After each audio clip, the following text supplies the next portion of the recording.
Hi, we will review the NQ futures chart reading today. So today is August 19th. I primarily trade on the price and volume chart reading using Wyckoff process. So we'll focus primarily on the US session, but I'm going to quickly review the overnight session.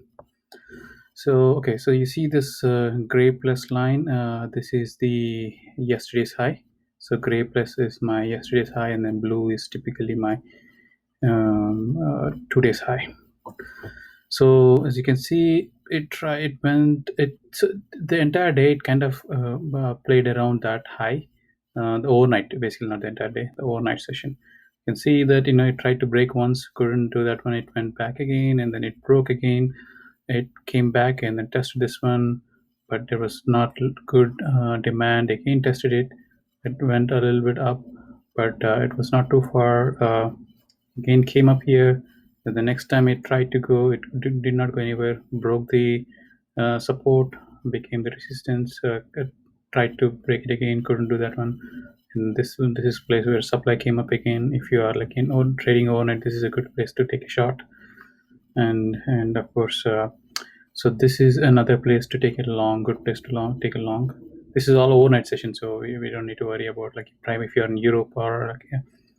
This is a good place to take it long. You can see that there was a support over from here, which was touched here once, which was held here once, and then this is a spring which went underneath, and then a popping volume came up to hold it. And as you can see, that broke the. So typically springs break these previous swing highs. Likewise, you can see it broke the swing high, and it went sideways after that. There was not good push after that. Every time it broke the yesterday's high, the demand couldn't sustain. Like it just went sideways. First time here also it's in sideways, right? So you can buy overnights. You can tell that the demand is not sustaining after breaking it, right? At least you see that entire session. Again, this one you can see that. So let's go to the US session. Okay, I'm going to push it. Okay. So you can see that the plus one is YH, means yesterday's high. You can see that on the label.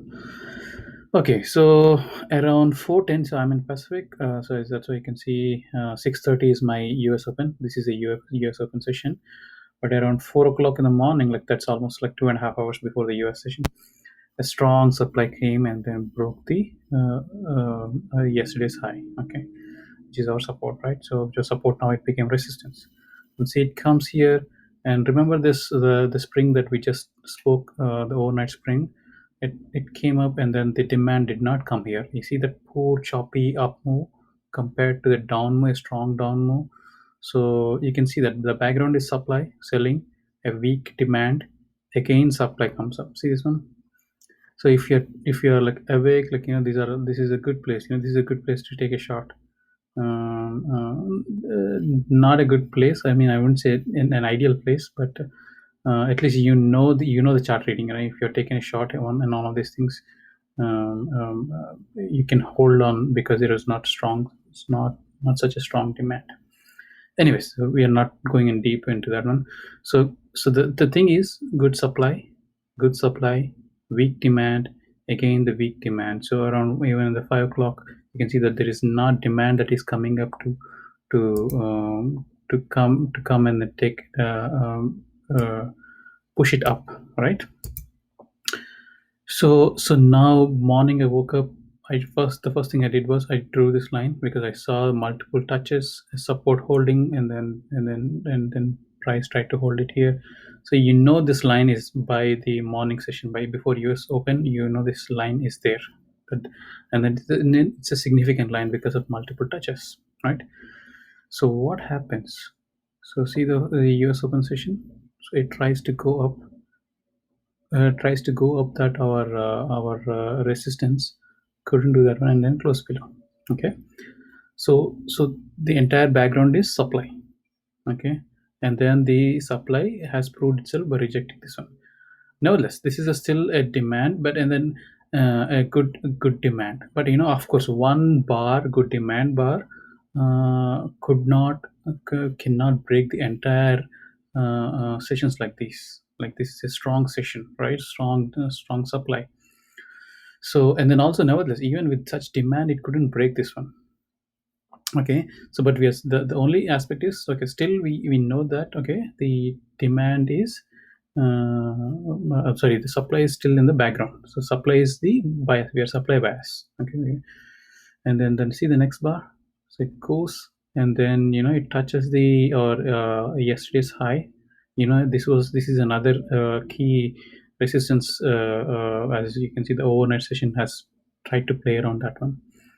When this gets rejected and then closes underneath that one, and by with so the fact that the supply is in background, and then this bar has a strong supply, you can see it, the bar closed firmly at the lower end of the this thing, and with a good volume. And and then it broke two levels of support, kind of support, right? This got rejected here, and then the resistance also got, the resistance which was support when it was up, got broken and then came on closed under, meaning that with this strong supply in the background, and then supply proving again in where the supply has stayed in the left hand side, this is a perfect place for short. You can blindly take a shot, such shots. See, you're not taking a shot just because this bar went up and closed down. You're taking because this is a strong supply, a weak demand, and then this bar couldn't break the support, sorry, resistance, and then this went under and then closed in. That is why we are taking this one. So the background conditions are important why you are making a decision. Okay, so you can see that when it starts coming down, and then as it starts coming around this area, the volume declines. Okay, and of course, this is the place where you exit. You can see once bar goes under and then closes above, you can exit out this trade, exit out this short. So, but we are not taking a long here. Okay, just remember that, because the background is what? Background is stop supply, and then this bar, the demand bar, which went under and closed below, is not a high volume. Like when I say high volume compared to these bars, it is a lower volume, and that means that demand is not that strong. Nevertheless, I know the next couple of bars went up, and then these are good strong bars, but the fact that this does not tell us that the demand is strong, meaning that we stay away from this, from the long trade. So that is how the background conditions proves it. So even if this was one bar was strong, I would be very cautious to take such trades, because typically V shape recoveries are very isn't that much trustable. Like, I mean, I primarily depend reading the background to take a decision. Anyway, so as you can start going up, good demand bars, because why I say good demand bars, even though volume is low, because every bar is closing firmly, kind of on the higher end. So see this bar, see this bar, see this bar. Every bar is kind of closing on the higher end, on the top end of the bars. And see, when okay, now we know that this support line, right, which got rejected in the morning, it came to that one. Then what happened? It broke that one, and it broke that one. And then see what happens after that. These two bars. So these two bars has a these are narrow bars. And when I say narrow bars, comparatively compared to these bars, these are narrow bars, meaning that demand is getting weakened. Also, the fact that you see this one, this closed in the middle, and this bar closed in the middle, meaning that demand is weakening. Okay, the volume also got reduced, and the bars are narrow, means demand got weakened. Okay, and see the next bar, supply. Look at the volume on this one, look at the volume on this bar. It's a very strong volume, right? So, and then it closes firmly on the lower end. Okay, it kind of almost broke the support now, because this red line, of course, but it's kind of on that level. It's kind of, we don't know whether it was down or up. It's kind of on that line. But the fact that some supply came up, You're just reading that. Okay, the thing is now some supply came up. Okay, so I was looking for a firm close underneath, but when this bar came almost closing at the line, at the support line, I was confused what's happening and whether it's going to be a supply or not. But still, I mean, my bias was like, my thought process was, okay, the background is getting weakened. Maybe I want to see a strong firm close bar underneath, and then we would look for a short somewhere around this one. But see what happens. This bar appears. So when this bar appears, and see the volume, this is an increasing volume compared to these ball bars, slightly increasing volume, yeah. And then firmly closed, went underneath and then closed above. Now I am biased towards the long. Okay, because of this long firm bars, and then this not so strong supply, and this bar, the demand where it's proving again. So the background is a strong demand, and then an average supply, and then a strong demand proving again, right? So I put a limit order here. I took the order, but see that this bar, it couldn't go anywhere. I mean, and then this bar, it kind of went under. But when this bar closed in the middle, see, and I looked at the volume, meaning that the demand somehow is not sustainable. And then look at this bar. When then, in fact, actually, I know this bar closed in the middle, but when it started coming down initially, before in the first, I think first 1 or 2 minutes, this bar, I thought that this would break down and then go down now. So this is that is where I exited it, because I did not even wait for the long bar to close up like this one. So I exited it a kind of around break even for this one. See, the reason I did this one is because you have to be very dynamic in such situations. Is it is a confusing thing. The demand is there, okay, in the background, but the bars are showing that, okay, the supply is there, and then this bar, like you're saying, the demand weakened. So it's confusing situation. We don't know who is kind of in the lead now, or in the bias setting. So this is the times we stay away. Let them resolve themselves. Okay, we don't want to be guessing things. Okay, see this, how clear this was, and when it comes here, we don't know who it is. So that's why we stay away. So anyway, so you can see the supply comes up and it broke this one, and still again, like I'm staying away because of this condition. I thought that, okay, now it's gonna be um, a strong, when this bar broke strongly. I thought that, okay, yeah, this will be a good place to take a shot if the bars would have been a narrow bars. If when that did not happen, and then it broke again, see, this is not a narrow bar, right? It closed firmly, like, almost on the very big bar. That's why I did not take a long here. Sorry, no, short. Okay, if it had been like narrow bars, like slow bars coming up, like, I would have taken a shot here. Okay, so an important trick to identify is the structure. Okay, when such things happen, you trim your support line. You see, my support line was not extending. The reason why is, when I realized this broke and then it's kind of playing around, I removed my support line and then made this a support line. So you always have to prune your structures, because if you don't have your structure correct, it will be impacting your decision making, right? So always make sure that the lower end of the closes the are pruning itself. So okay, and then it starts going up, and then this bar broke the yesterday's high. Okay, and this bar broke yesterday's high, and see this bar, and of course there is not like a strong supply that came up. You see these bars, this bar, yeah, there is some supply, but look at this bar. In fact, there's literally no supply at all. I mean, yeah, so each bar is making, of course there is no demand either, but the fact that the supply did not come up where you see on the left hand side previously, where the supply was there, meaning that supply is not available now. So this is where you can take, I waited for this to touch, then this is where you take a long, you put a limit order here, and then of course where is your target. Your target was around 11437, which was this the line that I drew. This is our, like, the overnight high. I mean, actually the first bar of this day, like the yesterday's 3 a.m. 3 p.m. Pacific time bar. So this was the target. It hit our target, and then we are out. And okay, so now see what happens.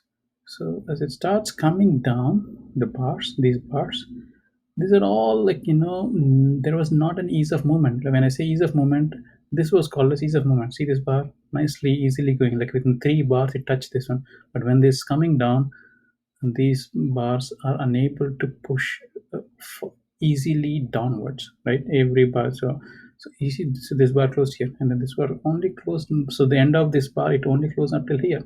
Again, this bar closed up, closed up. So the finicky nature of this downward movement, meaning that this supply is weak, right? Like how the demand is weak here, the supply is weak here. And when it touched here, I took a long. But when it was start going down here, I exited immediately. Okay, so the and see, yeah, it's kind of went sideways, and then did not make any action. So I stayed away after this, and I stayed away after this, and so it started going up. I mean, if I have held it here, it would have gone up and then broken it. But what happens, right? So around 11 o'clock, Fed announced some news, and then saying that some economic condition is not such strong or whatever that, right? We don't care about the news part. So it broke immediately, right? The supply came up, so people started selling it out, and of course, I did not get an opportunity to could take a good, because by this time we know that this is a strong in strong line, right? The yesterday's high, because you know how many times it has touched. So if it had been a poor pullback, right, I would have taken a shot, but it did not come, so I never got it. So, but you see a lot of people in this bar thinking that, wow, I got so many people bought here. So you see, that is why it closed in the middle. When it came here, a lot of people bought and then closed here, because they know that this is a support line, right? And a lot of people who buy at the support buy it. But would you have bought it? Like, if you have bought here, the reason why you shouldn't buy here is, that the demand is not that strong, right? It couldn't break, even though it has held it. It couldn't break, and then it was not that strong. And when it broke here with a poor demand, that you should not buy here, because the background condition is weak supply. So okay, anyway, so it broke the our local support, a mini support, which of course is expected. And then by this time, when this get broken, you can say that this bar is entire bar is all these people who stop losses, basically all the people stop losses. And then see the demand appears. Okay, so okay, yeah, see, there's nothing a clear indication of where we could take a trade. You have to be very careful in such volatile moments. Okay, and I was looking for see if there's something would happen. You see, now I drew the line from this one to this one, so a strong demand here. Look at the volume, almost twice the volume, the highest volume of the day, and then the entire bar closed up, went close. So now we know that strong demand came up. Okay, but again, see the next bar, it kind of closes in the middle, and then it goes up and then closes in the middle. Yeah, I know that by this time, by this 3-4 bars, I know that I can say that, okay, the demand is still there, but there is no clear cut an entry point, right? I especially in such volatile times, I wait for the bars to come in and then see if something happens. Yeah, this is in a way you could take this bar. See this one. See this one. This is volume has declined. By this time, the volume has declined. It's kind of a test bar of demand.